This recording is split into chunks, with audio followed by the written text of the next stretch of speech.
Greetings, Elder Blacklight, talking about which of these things are the greatest. Mind versus money versus land and resources. Which are these are the greatest? Now this is, if you could read that.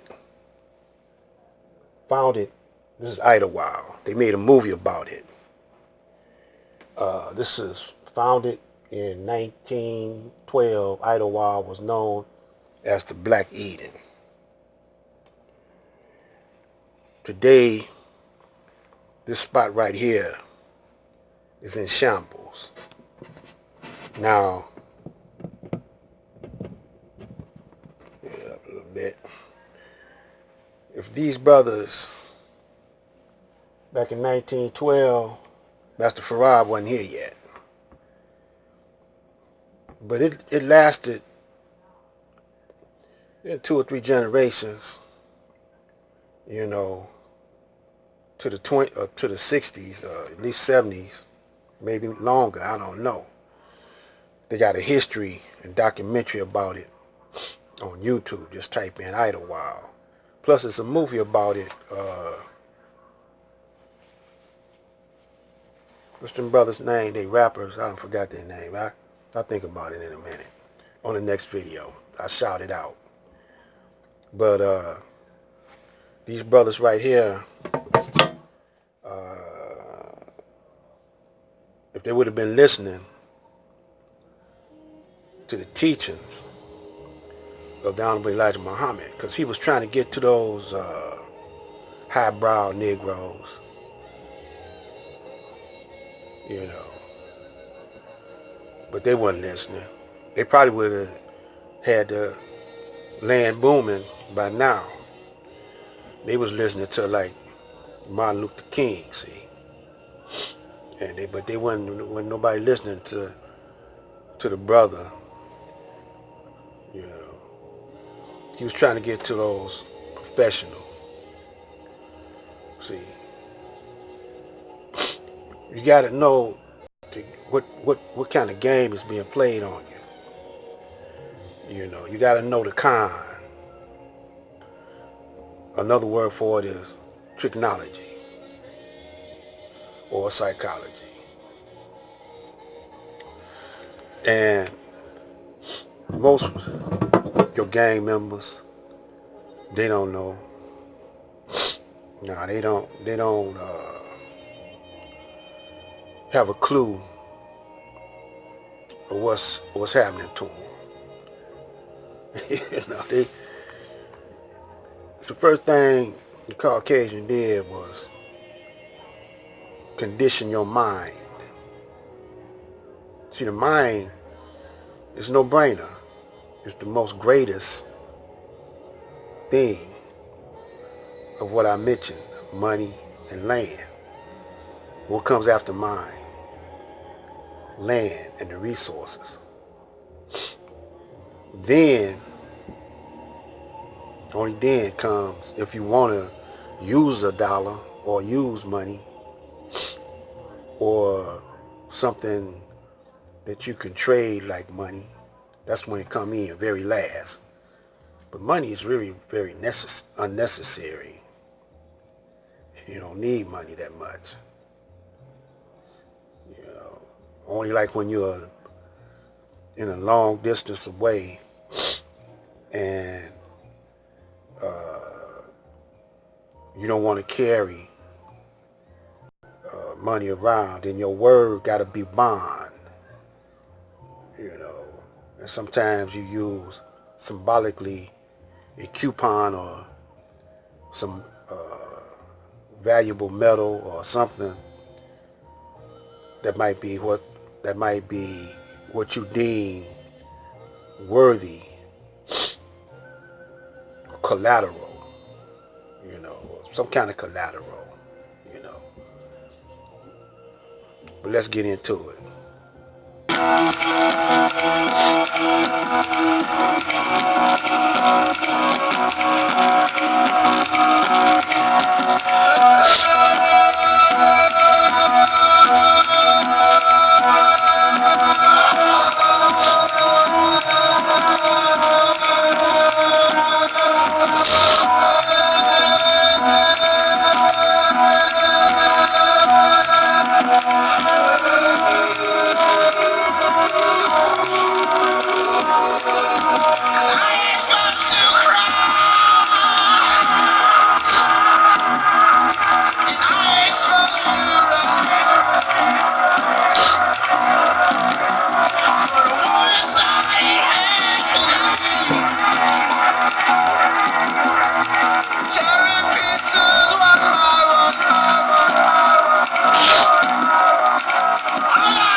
All right. Thousands of African Americans over the years, it has been a beacon, signaling them that Idlewild was not far away, because they have just reached the last stop before taking a right turn off M37 North onto 8th Street in Baldwin.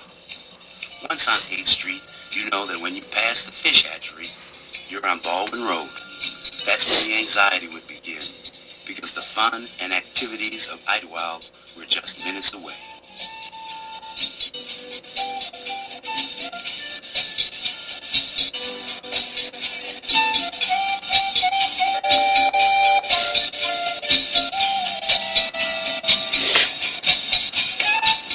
It was something that you'd never believe. It's stranger than fiction, some of it, you think. You know?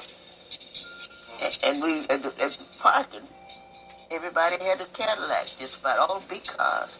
You never took your keys out. You pull up there, that's it. We had a well, he's still living there. So he's a McKinney. He lives out in Woodland Park. He would make, he said, just pull it up. That's it. Put your car, put your car. They'd be lined up all the way around to the bridge, kind of trying to get in, double,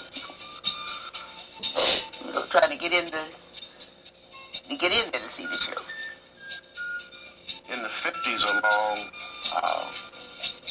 the Gold Coast, the principal street that ran around the lake, one wouldn't be a bit surprised if you'd see maybe a Dr. Daniel Hale Williams, ward politicians out of the Chicago area. It wouldn't be unusual to see Joe Louis up there. We're talking about the who's who of Black America, especially Midwestern America, had property in Idlewild, and they spend time there.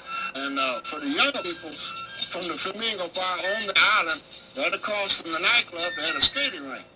So the young kids could skate, and the older people could go to a nightclub for a show, and they come and get the kids. Plus we was on the beach, it was vacation time. Yeah. We had basketball stars, lawyers, doctors, pilots, people that made money in the city and that came here to enjoy themselves, to come up into the woods to entertain for the summer, and a few for the winter. But mostly came for the entertainment and to get out the city. And it was beautiful people. A lot of beautiful people. A lot of beautiful people. Boy, had a significant impact. Yeah, so you see here, we're going to get into this. Owning land, being united,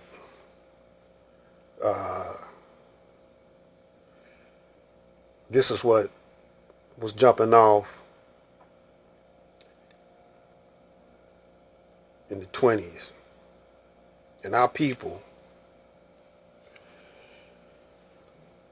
have reduced themselves to nothing. So I heard a brother, Professor Larry, and some brothers talking up in New York, up in Harlem, and same thing happened up there.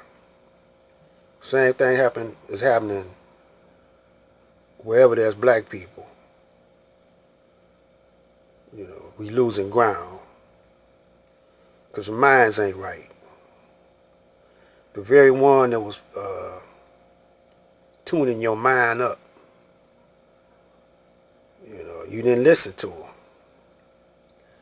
And now that he's gone, we're talking about the Honorable Elijah Muhammad.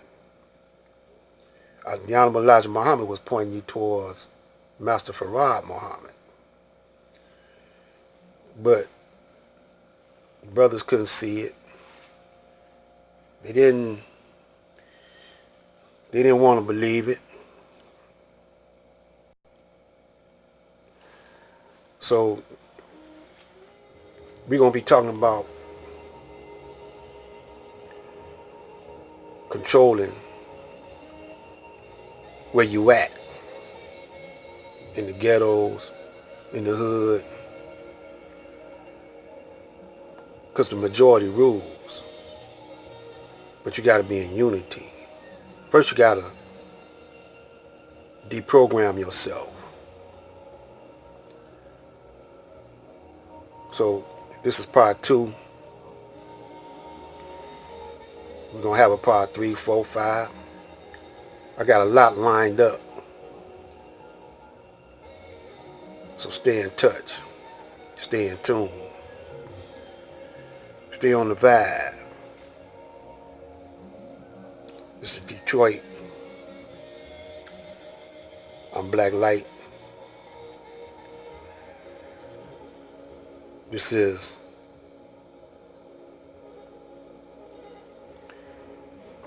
the Black Power Network. We're going to have a Black Power Network.